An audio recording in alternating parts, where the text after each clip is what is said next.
heartbreak from coast to coast to coast as Canada's baseball team had a brief and disappointing postseason run. The Blue Jays only scoring 1 run in their 2 losses to the Minnesota Twins, a team that hadn't won a playoff game in nearly 2 decades. That is, until they swept Toronto with wins yesterday and Wednesday. The poor performance leaving fans deflated and commentators weighing in about how the team retools.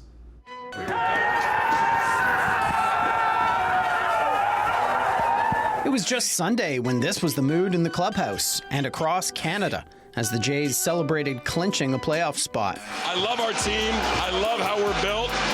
And I am just so excited for the guys to go out and keep playing. Heading to Minnesota to take on the Twins in a best-of-3 wildcard series. Pitcher Kevin Gausman would get the start in Game 1 Tuesday, but the man on the mound had a pretty awful outing. Julian not going, and this ball's well hit. Deep left field, it's gone. That's the Twins' Royce Lewis slamming the long ball into deep left, putting the Twins up 2-0 in the bottom of the first. 2 innings later, Lewis smoked another homer. High in the air to right field. Springer back. It is gone. Another home run for Royce Lewis. With the Jays down 3-0, Bo Bichette makes an aggressive play to reach home. A weak chopper towards third, and Polanco comes up empty. And now Bichette's making the turn. And is thrown out at the plate. Bichette was criticized for the dash as slugger Matt Chapman was due up with loaded bases. Gausman's lackluster performance was ended in the 4th, getting pulled with 3 hits and 3 walks in his 2nd shortest start of the season. What the hell's going on out here? We're dealing with a lot of The Jays would finally get on the board in the 6th for a 3-1 final in Game 1, but that lone run would be the only score the team could muster for the entire series. A team that on paper should be an offensive powerhouse. I've seen teams suck before, but they were the suckiest bunch of sucks that ever sucked. The loss was followed up yesterday by a game that will be remembered for this bewildering decision. And they're going to make a pitching change. And John Schneider has already pointed to the pen. Jays manager John Schneider pulling starting pitcher Jose Barrios after a scoreless 3 innings against a team he used to play for, in a stadium where he's thrown countless pitches. Bringing in the lefty Yusei Kikuchi, who gives up a base hit and walks the second batter he faces to load the bases, setting up this. Base hit into center field. Lewis scores. The bases remain loaded. It's 1-0. The Twins would add another and go up 2-0 by the end of 4. That score eventually becoming the final. Yeah, we had a few different plans in place. Hosey was aware of it. He had electric stuff, tough to take him out. I think with the way that they're constructed, you want to utilize your whole roster, and it didn't work out. It's called playing the percentages. It's what smart managers do to win ball games. But I've got 9 home runs today. You should be very proud of yourself. The Jays came close to getting back in it in the 5th with the tying run at 2nd, but Vladimir Guerrero Jr. made a base running error and got picked off, ending the inning. For more on this, I'm joined by Scott Crawford. He's the Director of Operations at the Canadian Baseball Hall of Fame and Museum in St. Mary's, Ontario. Let's start with that controversial call everyone's talking about. What do you think about John Schneider pulling Jose Barrios in the 4th? Well, it was a pretty interesting and gutsy call. I mean, Barrios was obviously doing very, very well, and the Twins couldn't touch what he was doing or throwing, but the Jays had a plan in place. They had lots of analytics that obviously told them what should probably be done, and John went with the plan. I mean, again, he's the face of the team, so he's getting the blame and whatnot, but it definitely wasn't his decision. It was definitely a tough decision and caught a lot of people off guard. That's for sure. And Scott, what are those analytic reasons you mentioned for making the switch to Yusei Kikuchi?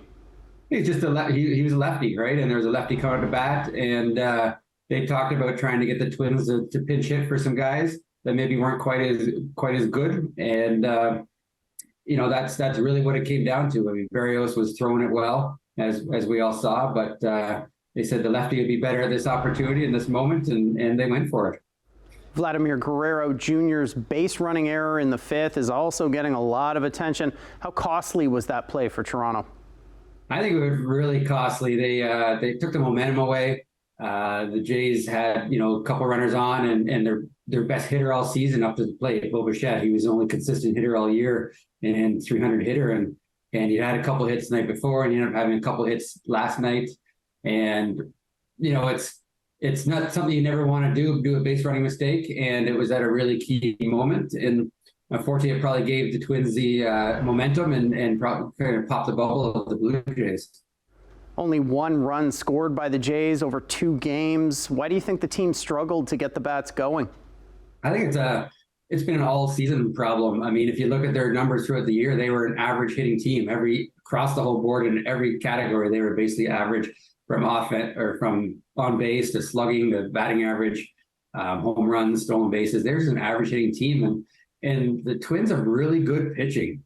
When you put top pitching with average hitting, and you don't get a lot of runs, and the whole series there weren't a lot of runs, but the Twins squeaked out obviously enough to win, and the Jays didn't. I just think it's that they expected a lot from all their players, the fans and the front office and management, and they just it turned out that a lot of players had an average season instead of a good season with the bats. Where does the team go from here? How do they retool for next season? I mean, they kind of did 2 drastically different seasons. 2022, they were the best hitting team and one of the worst fielding teams and didn't have great pitching. And then 2023, they completely flipped it. They had the best defense and the best pitching and average hitting. So they've gone of sort of both ways, and neither way worked out because obviously we didn't win the World Series, and only one team can win the World Series each year. So there's 29 upset teams every single fall. But I think they got some key free agents from Kiermaier and Belt and Chapman. I mean, there's 3 of the starting 9 that will probably be different next year. You could put Varshall in center and maybe go for a little more productive person to play left. Chapman is great defensively. Again, his hitting struggled. And one fellow I like Brandon Belt. I mean, I think he'd be 1-year re-sign. He had great stats this year. His OPS and his on base was fantastic. He seems to be a good clubhouse leader. It's just a question is whether he can play every day. He is getting older. He does have some back issues. So you can't really count on him to be playing 150 games in a season just because of his age and his health. But he's one I would look at bringing back. And I think if he wants to play, he's talking about retirement, that they have a good chance to get him back at a reasonable good rate. That's Scott Crawford. He's the Director of Operations at the Canadian Baseball Hall of Fame and Museum in St. Mary's, Ontario. Scott, thanks for joining us. Thanks, Matt, for having us on.